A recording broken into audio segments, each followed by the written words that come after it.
गरीब परिवार से बहू को ब्याह कर लेकर आई हो, ना तो उसके पास कोई सामान है और ना ही उसके पास कोई गहने हैं। गौरी, मैंने कहाँ शादी की अपने बेटे की।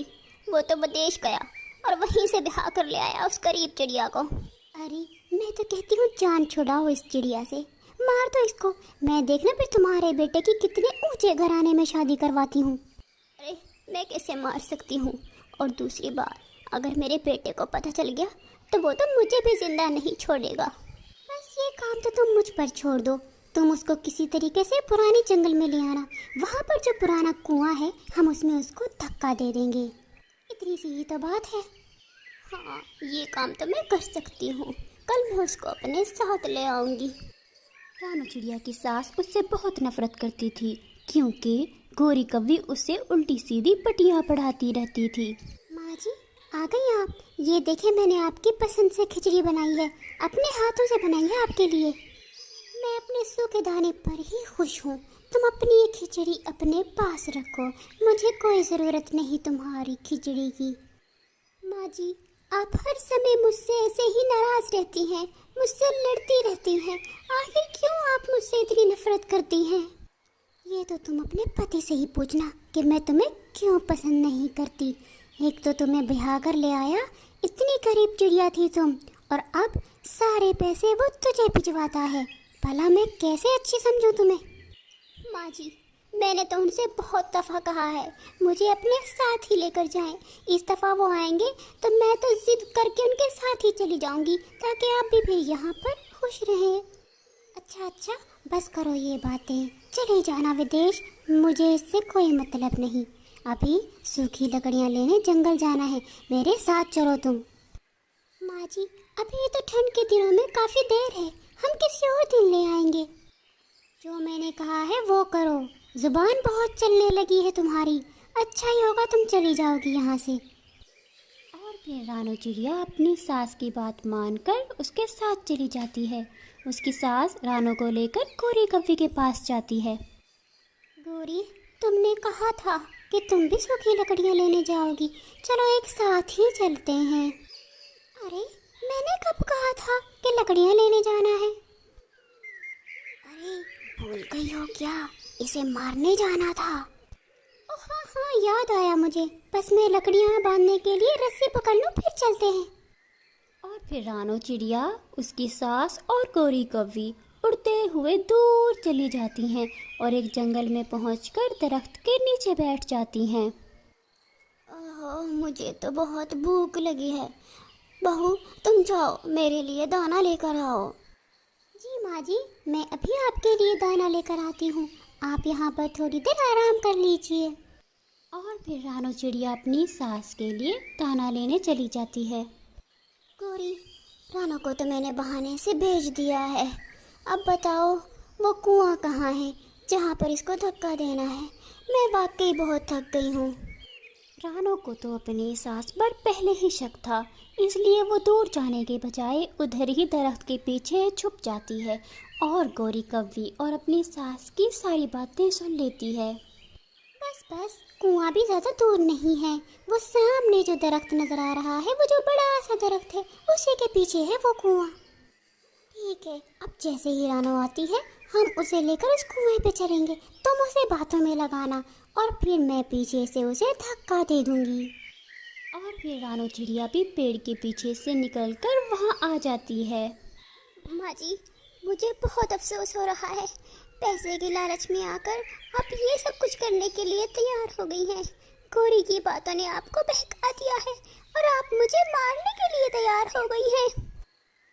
जब तुमने सुन ही लिया है तो फिर देर किस बात की? गौरी, पकड़ लो इसे। रानू चिड़िया ये सुनते ही वहाँ से भाग जाती है।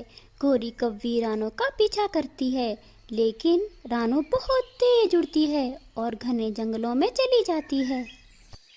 भाग गई। मैंने उसे पकड़ने की बहुत कोशिश की, लेकिन वो तो भाग गई।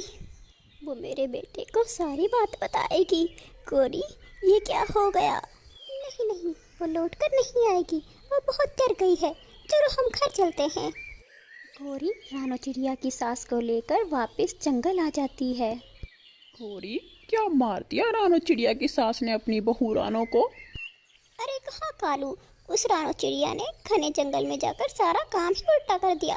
उसने जंगल में छुपकर हमारी सारी बातें सुन ली और वहाँ से भाग गई। तो फिर चलो, चिड़िया चली तो गई है ना, अब हम अपना काम करते हैं। जिस मिशन के लिए हमने इस बूढ़ी का साथ दिया था, चलो उसको भी उसके घर से निकालते हैं और उनके घर पर कब्जा करते हैं। हाँ हाँ कालू चलो, उस बूढ़ी के बस की बात कहाँ है कि वो हमसे मुकाबला कर सके। चलो उसको उसके घर से निकालते हैं, मार मार कर निकाल देंगे बाहर उसको तो हम।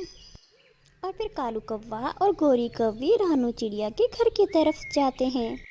उठ उठ बूढ़ी, निकल यहाँ से, आज से ये घर हमारा है। गोरी क्या बात कर रही हो, मेरे ही घर में आके मुझे ही आंखें दिखा रही हो। आहा, बेटा तो तुम्हारा पहले ही विदेश है और अब चिड़िया का भी यहाँ से सफाया हो चुका है। अब तुम अकेली हमारा मुकाबला नहीं कर सकती। चलो, बेहतरी यही है कि तुम निकल जाओ यहाँ से, वरना हम मार मार कर तुम्हारी ये बूढ़ी हड्डियां तोड़ देंगे, जो फिर दोबारा चुनने लायक भी नहीं रहेंगी। अब तुम्हारी मर्जी, मार खा कर जाओगी या फिर जाती हो यहाँ से। गोरी तुमने मुझे धोखा दिया, मेरे ही हाथों मेरी बहू को घर से निकलवा दिया और अब मुझे भी इस घर से निकाल रही हो। वो बूढ़ी चिड़िया वहाँ से निकल जाती है और एक दरख्त पर जाकर बैठ जाती है और रोने लग जाती है। मैं न जाने कैसे इस काली कवि की बातों में आ गई। पता नहीं मेरी बहू कहाँ होगी, वो तो बहुत अच्छी थी, मैं क्यों आ गई इस काली की बातों में। दूसरी तरफ कालू और गोरी चिड़िया के नरम नरम घोंसले में लेट जाते हैं। कालू ये घर तो कितना अच्छा लग रहा है ना, इतना आरामदेह है ये घोंसला। हाँ बिल्कुल, चिड़िया ने बहुत मेहनत से बनाया था। हमारे घर के सामने तो ये घर महल है, महल। बूढ़ी चिड़िया सारी रात पेड़ पर बैठकर गुजारती है और सुबह सुबह अपनी बहू को ढूंढने निकल जाती है। तोते तोते मेरी बहू को देखा है कहीं? माँ जी मैंने तो नहीं देखा, आप किसी और से पूछ लें।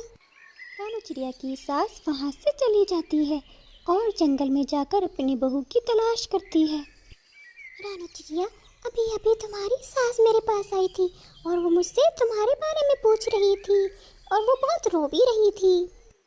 अगर वो रो रही थी इसका मतलब है उसको एहसास हो गया है, शायद मुझे उसको ढूंढने के लिए जाना चाहिए। रानो चिड़िया जल्दी से तोते के घर से निकलती है। रानो चिड़िया कल से तोते के घर में ही छुपी हुई थी। माँ जी आप मुझे ढूंढ रही थी, तोते ने मुझे बताया। अगर आपने मुझे मारने का प्लान बना ही लिया है तो मैंने तो आपका घर वैसे भी छोड़ दिया है, अब आपको क्या ज़रूरत पड़ गई है मेरी। रानो मेरी प्यारी बहू, मुझे माफ़ कर दो, मुझे ये सब करने पर उस कोरी ने ही उकसाया था और अब उस कोरी और कालू ने मुझे भी घर से निकाल दिया है। माँ जी अगर सुबह का भोला शाम को घर आ जाए तो उसे भोला नहीं कहते। मैं आपके साथ चलती हूँ, मैं देखती हूँ उन कौवों को, आप चलिए मेरे साथ। रानो चिड़िया अपनी सास के साथ घर वापस जाती है और एक बड़ा सा डंडा लेकर दोनों कौवों की खूब पिटाई लगाती है और उनको अपने घर से भगा देती है। गोरी, ये चिड़िया पता नहीं कहाँ से वापस आ गई, तुम तो कह रही थी भाग गई है। अरे उस समय तो ये बहुत डर गई थी, मैं तो समझ रही थी जिंदगी भर नहीं लौटेगी, लेकिन ये तो दूसरे ही दिन आ गई है। अब भागने पर फोकस करो, भागो।